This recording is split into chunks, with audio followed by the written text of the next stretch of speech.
Hi everyone, it's so great to see you again today on the final day of design thinking. Congratulations for getting through the course this week. Keep uploading your work to the RISE site, there's a link below. And remember, join us in the chat to tell us how your week has gone. We really want to see your ideas and see what solutions you might be proposing in your workbook.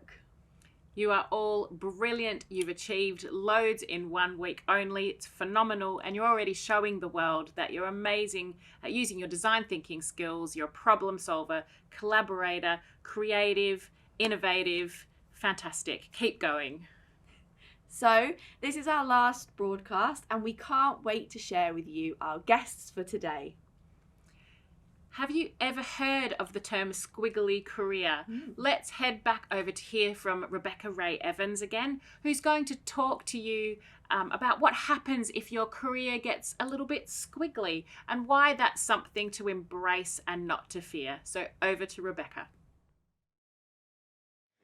Hi, I'm Rebecca Ray Evans and I'm Chief Design Officer at a design and research studio called Snook. And I'm here to talk to you about squiggly careers. I'll cover what a career journey is, how it might become a bit messy, and how to make the most of your degree, even if it doesn't seem to fit neatly into a job.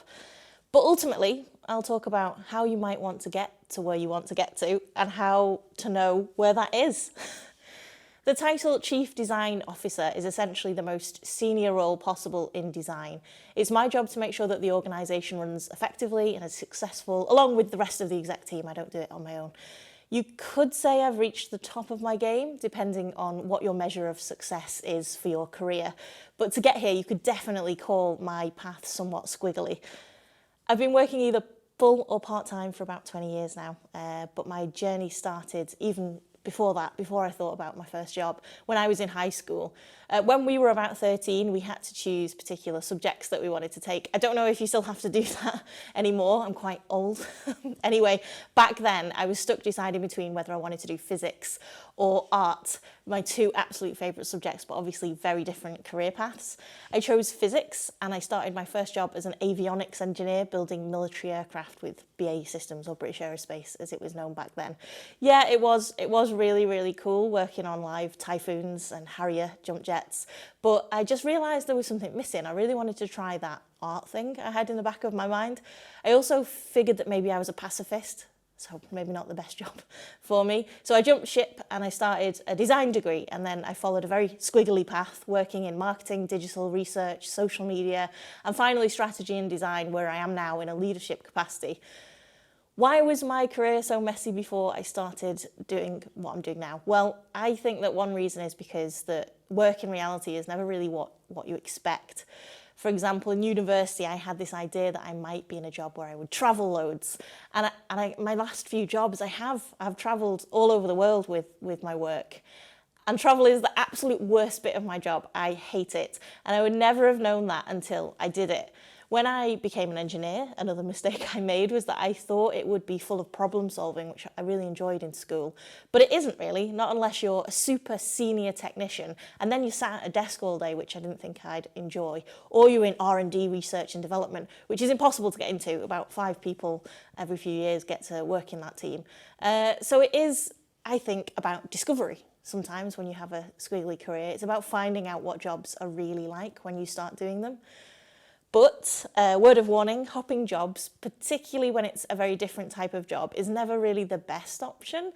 I think, firstly, the reason is that job hunting, doing interviews, getting to grips with a new role, losing colleagues when you have to start a new job, it's not very fun. It's all very tiring, quite demoralising. But also, I think when you're moving sideways, you know, sometimes you might need to move jobs to progress in your career because there isn't a career path where you are at your current role. But sometimes if you're moving sideways rather than progression, it often means that we don't fully progress. It might mean that you have to take a few steps down to do a job that you aren't fully qualified for, or it might mean that you struggle to truly develop as a professional and kind of gain the deep knowledge and expertise of your chosen career.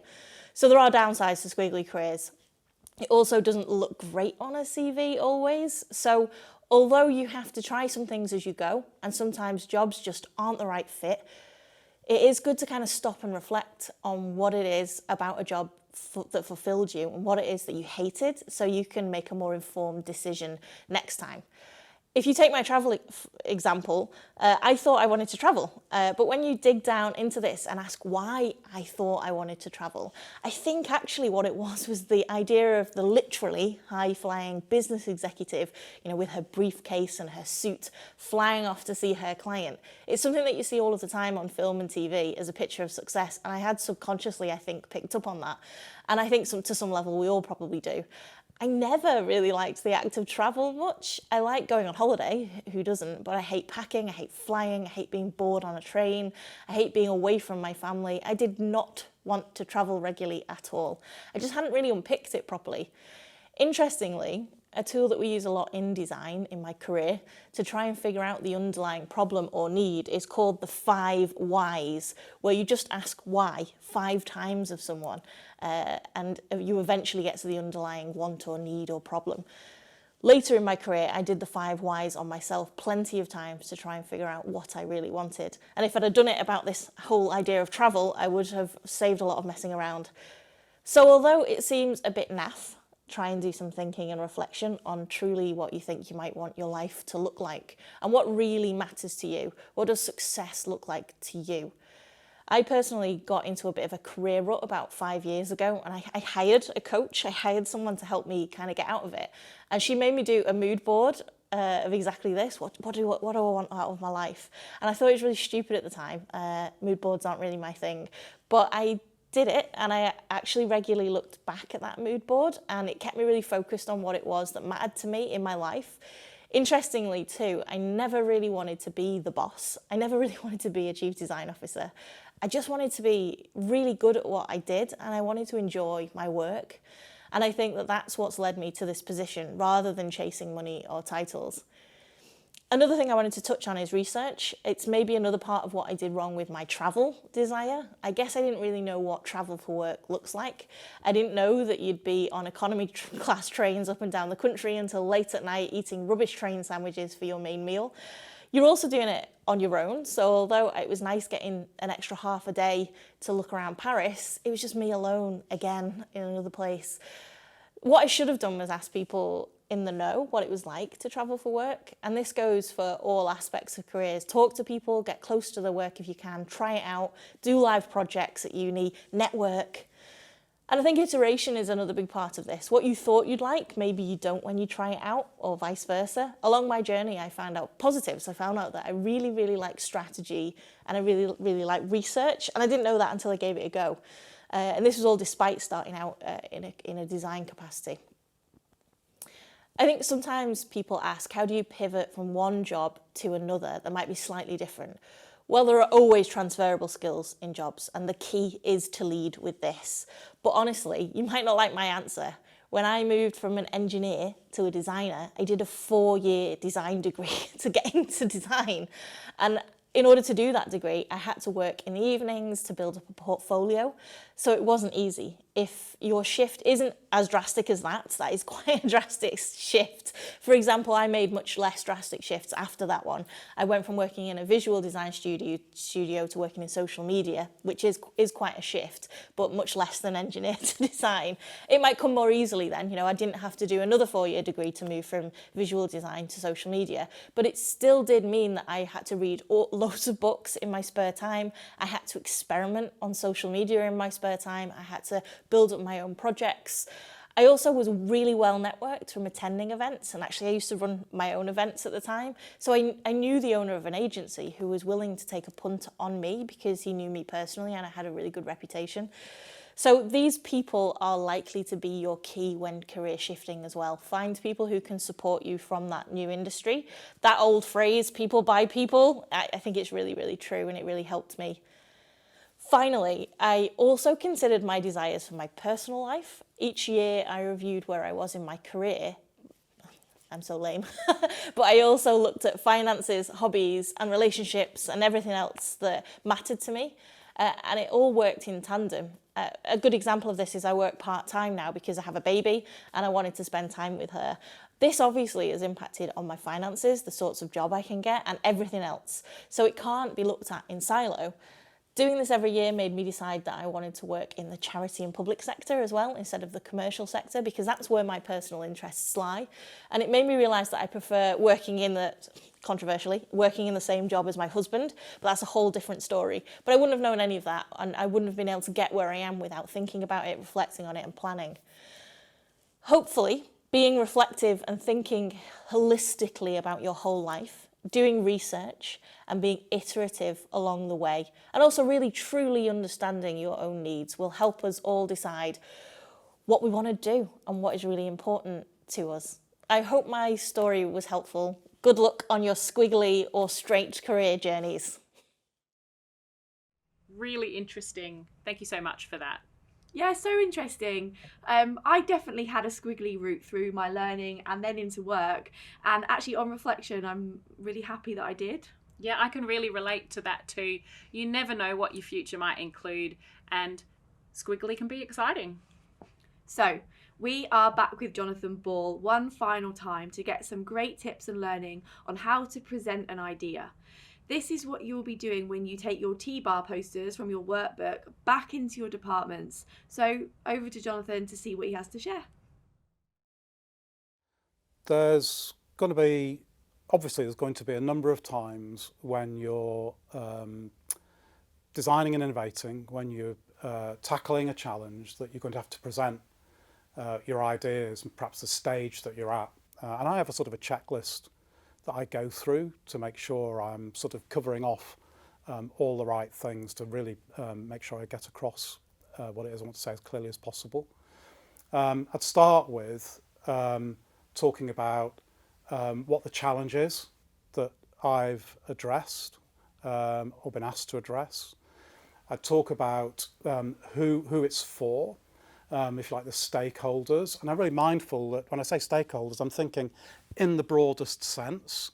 So it's definitely about the user, but it might be about the people who you need to work with to make it happen. It might be the people who supply you to make something happen. So think about stakeholders in the broadest sense.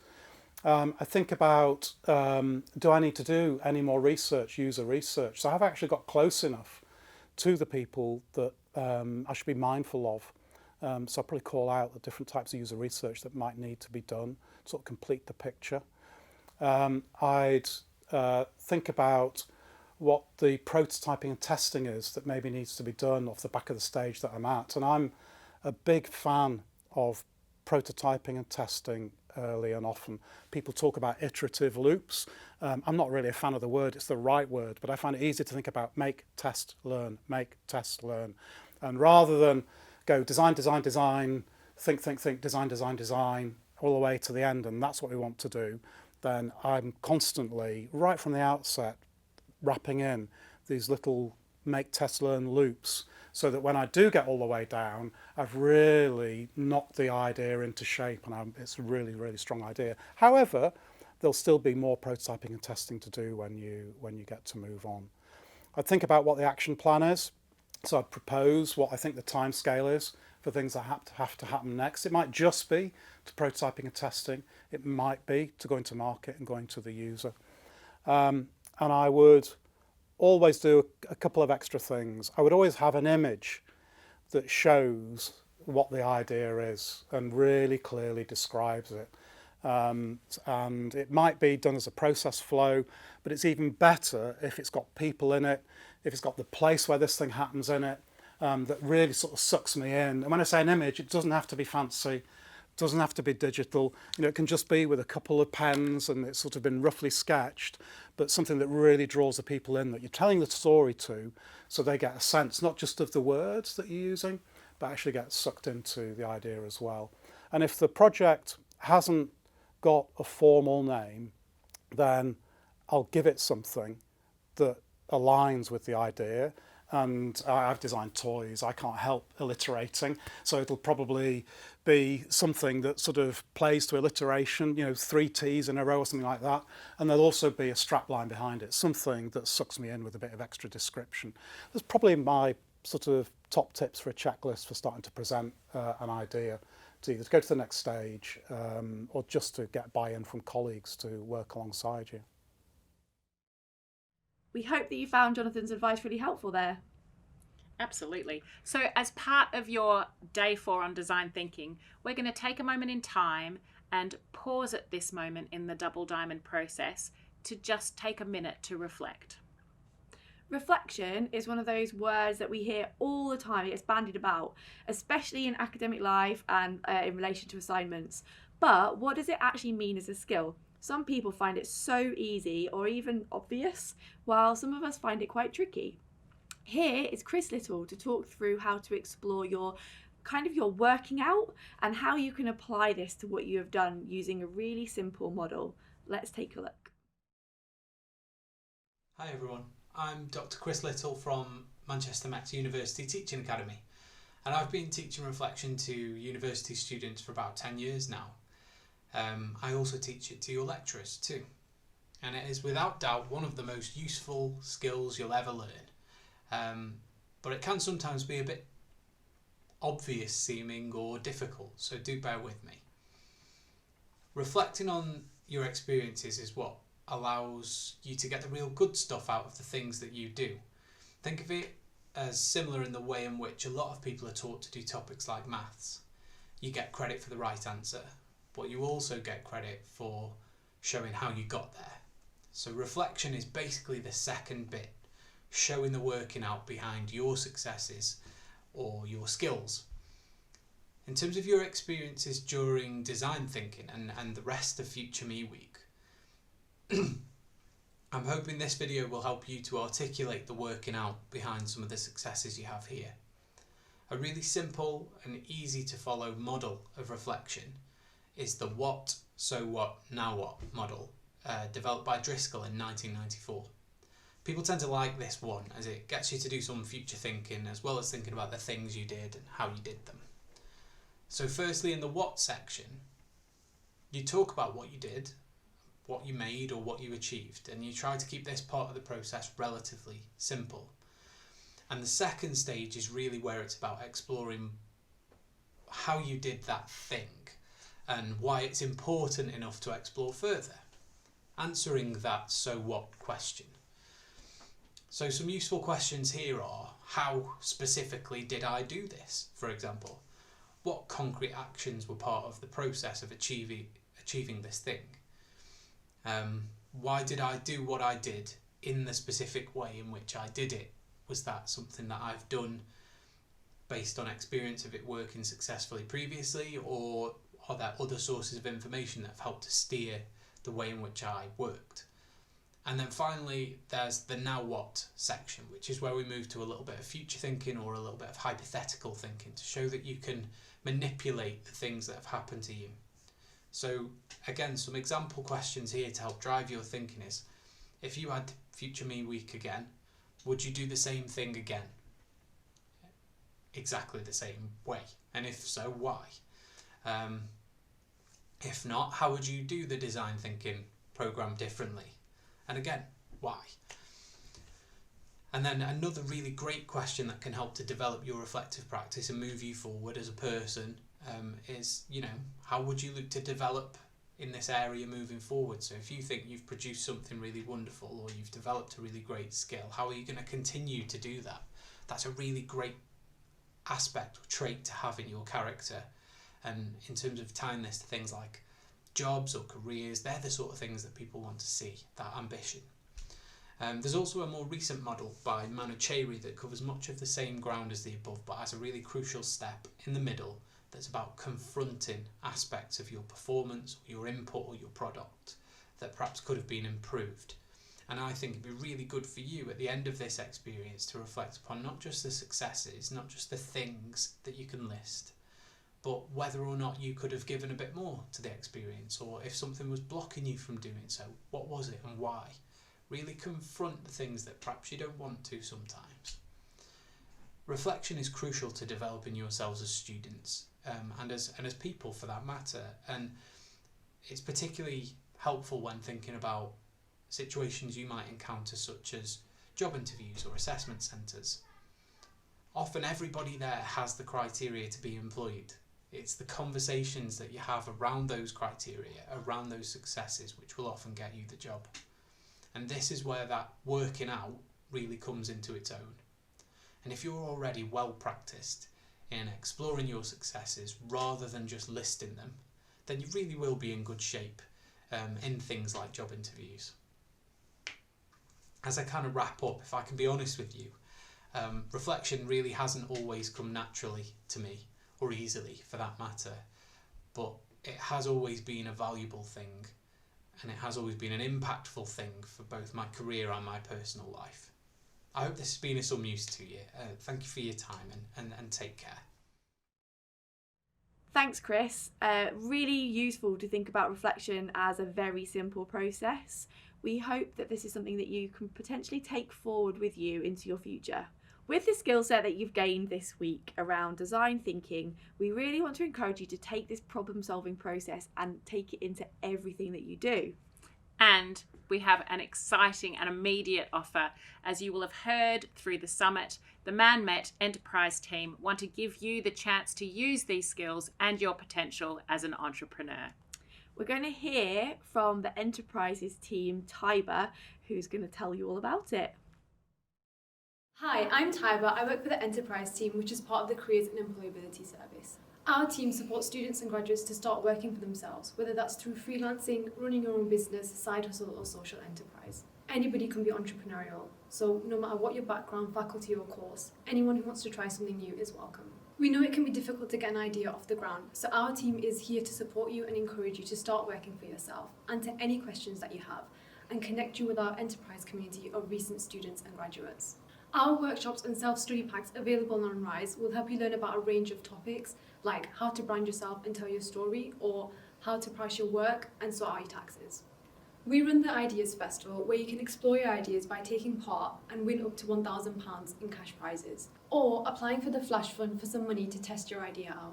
Even if you don't want to start working for yourself, all of these skills and experiences will boost your employability, because more and more employers are looking for creative thinkers and problem solvers. So if you're ready to transform your ideas into a reality, join our ManMet Enterprise community on LinkedIn, take part in the Ideas Festival launching today, and look out for our next round of Flash Fund launching on the 6th of March. All of our details can be found on our website.